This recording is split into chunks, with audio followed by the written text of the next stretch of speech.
Welcome back, guys. Thanks for tuning in to another episode of Terrible Towel Tuesday. I am your host, SimFBallCritic, along here with the Terrible Towel. Now, guys, this is gonna, be relatively quick. In my opinion, there's not a whole lot to talk about here. I'm doing this episode the night of the game, so this is Sunday night, so it's fresh. And I'm gonna start off with this. Our secondary, I just don't know where to turn when it comes to the secondary. I've said this several times. Our defensive secondary is just they're not even, middle of the road. I can't even, of course they're not top notch, but they're not even the middle of the road. You know what I'm saying? I don't understand it, man. I really don't understand it. And to some degree, let me retract that. I do kind of understand it. I know these guys are somewhat young. You got a guy like Antoine Blake, which again, I do not believe he can play on the outside. It's just my opinion. He doesn't do great in single coverage, man-to-man coverage, or the outside on that island. He just doesn't do that great. In my opinion, move him to the nickel. If you're going to have him on the field, let him play in the nickel. He's scrappy, he's feisty. Let him bang inside for the most part and see what you get. Or another idea, maybe move him to strong safety. Maybe he'll be more successful there. I don't know. But again, looking at some of the other guys, you got Ross Cockrell, who's I think is going to be a pretty solid cornerback in this league. I think he's going to be pretty decent. I hope we hold on to him. I like what he shows. He shows flashes. He has to get his tackling up.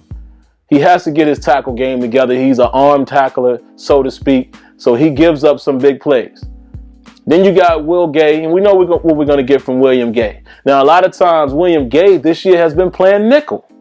Which, again, I don't necessarily understand why you have him at nickel. Not saying that he can't do it. He plays both inside and out. But to move him inside and leave Blake outside, I just don't see that.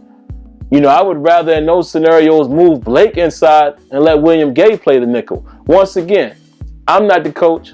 I trust our coaches. Obviously, they know what they're doing, so to speak. But, as an NFL fan or a football fan, and more importantly, a diehard Steelers fan, I dissect the team. I look at, what I see, and I give you my opinion as well. Like I said, I'm not the coach. I'm not the NFL coach. I'm not ready to fire any of these guys. But to me, just looking at these guys play, it just doesn't appear to me that Blake is in the position where he needs to be. I still want to know what is the deal with Brandon Boykins. At least try him out. I don't think he can do any worse than Antoine Blake. Now, if he hasn't learned the playbook or he can't grasp the concept, okay, I understand that. But Antoine Blake, even though this dude has been big time at certain times this season, he's made plays, primarily deep in the end zone in the goal line situation, which was huge. He did make the middle of the field interception against San Diego, okay. But for the most part, he's just not the guy. And that secondary just gives, what have I been saying, guys? We give up too many yards, period. Even the games we've won. Why did we win? The defense came up possibly with a stop down in the goal line. Great. But we still gave up too many yards with, up and down the field. Can't continue to do that. I did say that it would be tough to go to Seattle and win. I definitely said that in the last edition of this show. And like I said, I don't know if I said it on the show, but I will say it here. I believe that 10-6 gets us in the playoffs. Looking at some of these other AFC teams, I believe that we had 2 games left that we could lose when we were at 6-4. What hurts me, though, is the fact that we lost this one so fast. Now you put way more pressure on you. I think the preferable way to do it, maybe we win 1 or 2 games, then drop 1. Maybe you win 3 games, then drop 1. But to lose right now, and you got 5 more games to go, which they're not give-me's. You got the Denver Broncos and the Colts, which are going to be probably some tough games, especially since the Colts are still trying to fight for a playoff spot. Right now, they're winning their division. And then Denver. Is Peyton going to play? I don't know. We'll see. But I don't know, man. Even if we make the playoffs, I don't see us going very far with this secondary. I just don't know what the answer is. Hopefully, maybe next year, we grab some guys in the draft to help out. Sinquez Golston, I think, is going to be the nickel guy. But we definitely got some work to do in that area. Outside of that, man, the only thing else I really got to say, well, a couple more things real quick before we wrap this one up. Because like I said, I don't have much to talk about on this show. Very disappointed. And I want to point out the obvious in this episode. Big Ben Roethlisberger, Jesus Christ. And excuse me for saying the Lord's name in vain, but this dude throws for 456 yards. Incredible. Put up the most yards allowed in franchise history for the Seahawks. Torched them for the most part. Antonio Brown, I will say Richard Sherman did put the clamps on him a little bit. You expect that to happen. You know, and I don't, me personally watching the game, I don't necessarily think that Richard Sherman shut him down because he did still get some catches. I just think that they didn't target him as much, obviously, because Richard Sherman is over there. You have other weapons to work with, which brings me to Marcus Wheaton. What a spectacular game Marcus Wheaton had. I mean, spectacular. Probably the best game. I'm pretty sure that was the best game of his career since he's been, you know, in the league, if I remember correctly. All right? Great game from him. I'm glad to see him step up, take advantage of the opportunity, because I did say, speaking with some friends and some fellow Steelers fans, I told them I think Marcus Wheaton could be the key in this game because, of course, Antonio Brown's going to get attention. Of course, Martavis Bryant will be open as well. He's going to get his chances, but once he starts doing big things, they're going to rotate to him as well. So you need that third guy that can step up. Who was it? Marcus Wheaton. At first, it was Heath Miller, killing him over the middle.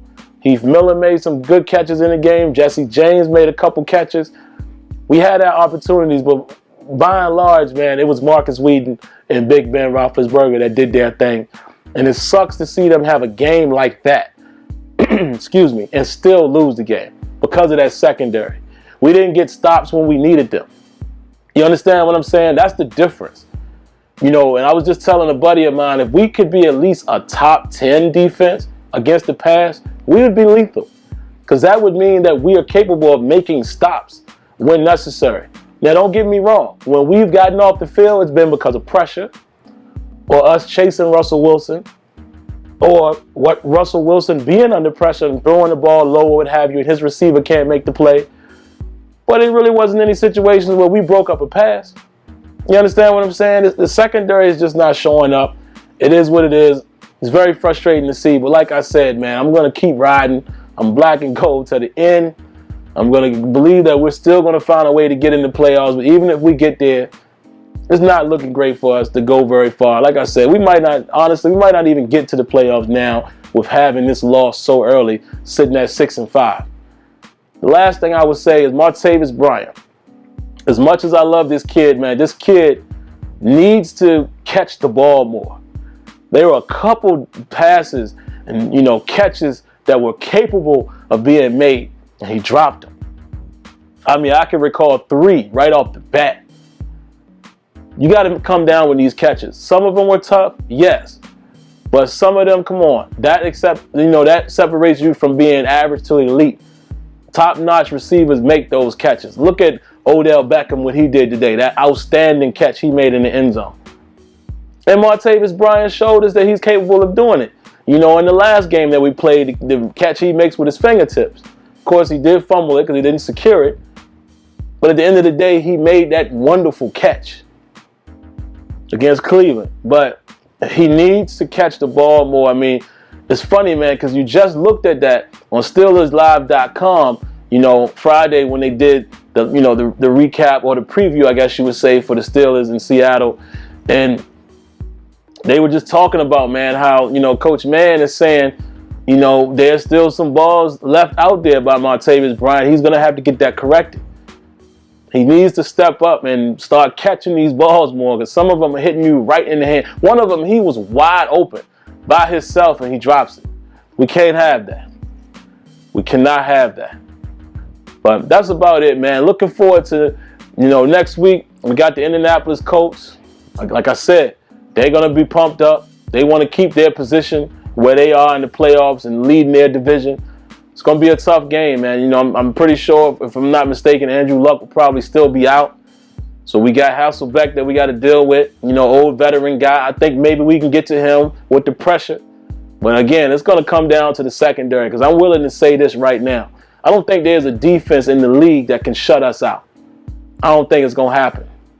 I don't think it's going to happen. We did what we did against Seattle, number 2 defense.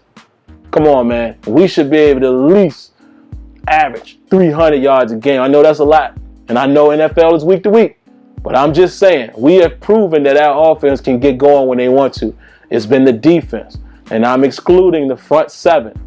You know, the Cameron Haywoods and the Stephon Tuitt's, and even James Harrison had some big plays, and Bud Dupree, and a host of guys. Sean Spence, Lawrence Timmons, Vince Williams, you know, stepping up. These guys are getting it done. McClendon had a big play. Let me say one last thing, and then that'll be done. Ryan Shazier, man. I love this guy, but he got to stay healthy.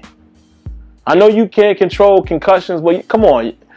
He has had health issues since the rookie season. It's always something nagging. He's just getting back on the field. He had that breakout game this year against the 49ers, and we haven't seen it since, primarily because he can't stay on the field.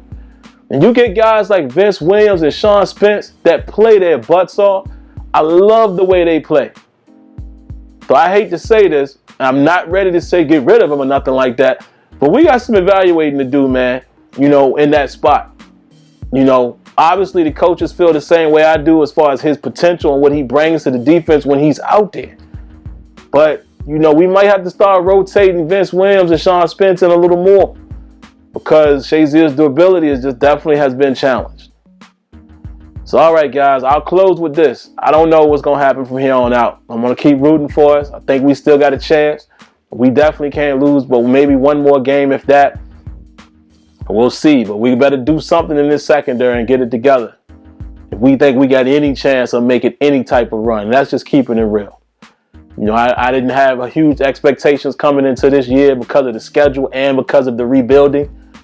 But to see that we do actually have a chance, excuse me, at times we look like a decent team, you know, you're going to always root for them, man. It looks like we've had the potential this year to win some of these games that we've lost. This would have been huge. But there you have it, guys. Thank you for tuning in. You know, please leave your thoughts and your comments. Definitely want to hear what you guys have to say. And as well, don't forget to hit that like button. Help me. Appreciate that. But that's all I got for you guys. So until next time, until next week, hopefully next week we'll be talking about a victory. All right, guys. Like always, let me know what you think. Once again, guys, thanks for coming by. And if you want to interact with me live, head on over to Sim Standard Radio every Thursday night at 8 p.m. Eastern, along with Smitty and Azure Effect. The call-in number for the show is down in the description. Now, of course, for more content, go ahead and click the link above. And before you go, don't forget to rate, comment, and subscribe. All right, guys.